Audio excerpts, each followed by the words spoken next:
कृष्णा। आप सभी का मेरे चैनल हरे कृष्णा में बहुत बहुत स्वागत है। अगर आपको ये कथा पसंद आए तो कमेंट बॉक्स में माँ गंगा की जय अवश्य लिखें।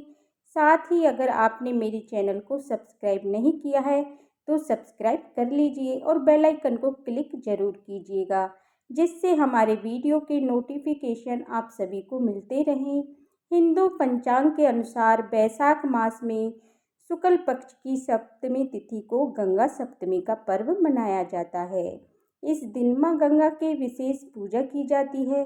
बड़ी संख्या में श्रद्धालु गंगा नदी में डुबकी लगाते हैं और अपने दोषों से मुक्ति पाते हैं। पौराणिक कथा में इसे मां का दर्जा मिला है। हिंदू मान्यताओं के अनुसार मां गंगा देवी थी जिनका जन्म ब्रह्मा जी के कमंडल से हुआ था। वहीं कुछ कथाओं के मुताबिक पर्वतराज हिमालय और उनकी पत्नी मीना की पुत्री माना जाता है। शिव जी की पत्नी पार्वती भी हिमालय की पुत्री थी। इस तरह माँ गंगा पार्वती की बहन है। स्कंद पुराण के अनुसार बैसाख मास की शुक्ल पक्ष की सप्तमी तिथि को जिन जिन के हृदय में बसी माँ गंगा स्वर्गलोक से भगवान शिव शंकर की जटाओं से निकलती थी, इसीलिए इस दिन को गंगा जयंती और गंगा सप्तमी के रूप में मनाया जाता है। इस दिन गंगा मैया के स्मरण पूजन स्नान से धन संपत्ति सुख और यश सम्मान की प्राप्ति होती है तथा समस्त पापों का नाश होता है। ज्योतिषी धारण के अनुसार इस दिन गंगा पूजन से ग्रहों के अशुभ प्रभाव कम होते हैं। गंगा पूजन करना मोक्ष प्रदायक अमोक्ष फलदायक माना गया है। इस दिन किया गया दान कई जन्मों के रूपों में प्राणी को मिलता है। पौराणिक मान्यताओं के अनुसार जब महर्षि गहनु पूजा कर रहे थे तब गंगा नदी की पानी की आवाज़ से बार बार उनका ध्यान भटक रहा था, इसीलिए उन्होंने गुस्से में आकर अपने तप के बल से गंगा को पी लिया। हालांकि बाद में अपने दाएं कान से गंगा को पृथ्वी पर छोड़ दिया था, इसीलिए ये गंगा के प्राप्ति का दिन भी माना जाता है। तभी से इस गंगा का नाम जान भी पड़ा।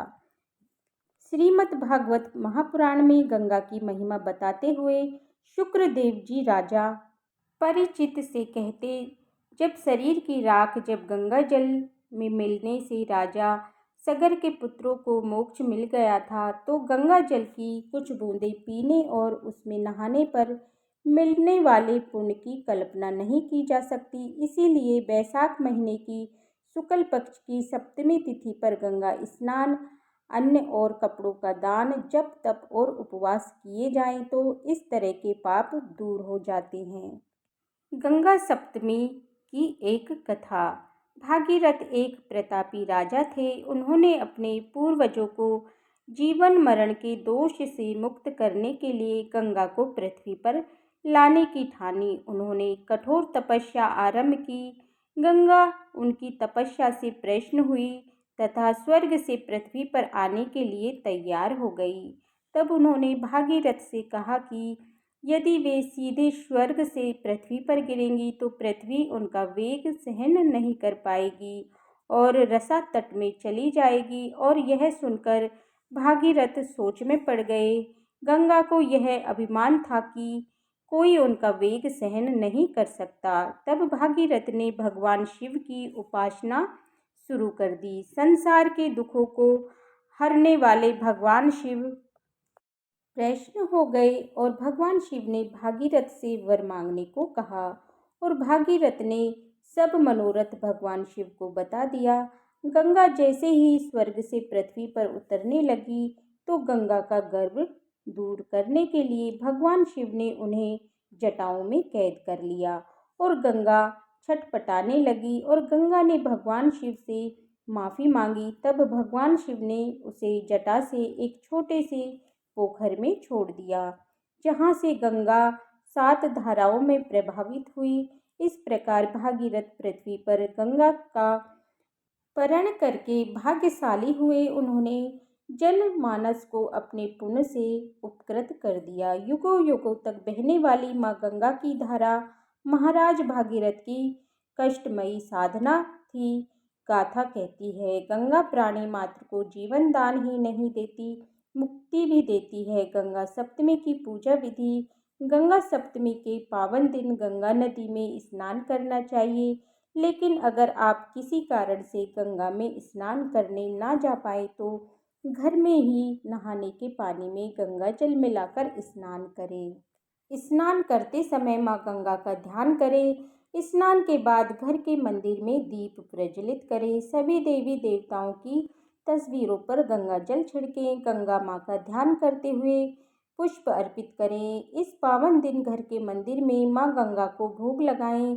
इस बात का ध्यान रखें कि भगवान को सिर्फ सात्विक चीज़ों का ही भोग लगाया जाता है। इसके बाद माँ गंगा की आरती करें। इस तिथि पर गंगा नदी में स्नान करने से पापों का नाश होता है।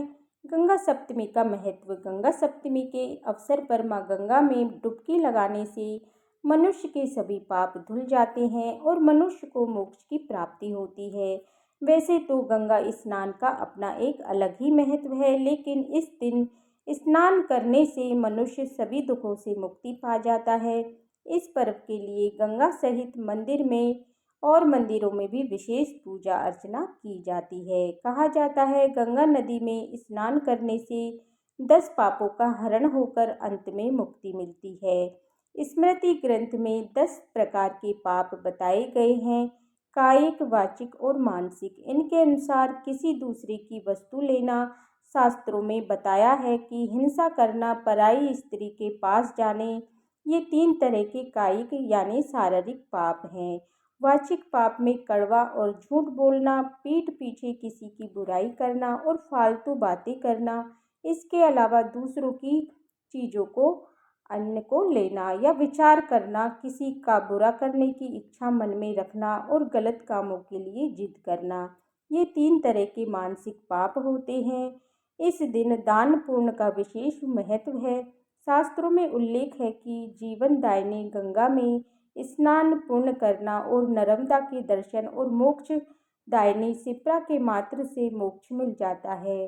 गंगा सप्तमी गंगा मैया के पुनर्जन्म का दिन है, इसलिए इसे कई स्थानों पर गंगा जयंती के रूप में भी मनाया जाता है। जय हो गंगा मैया की।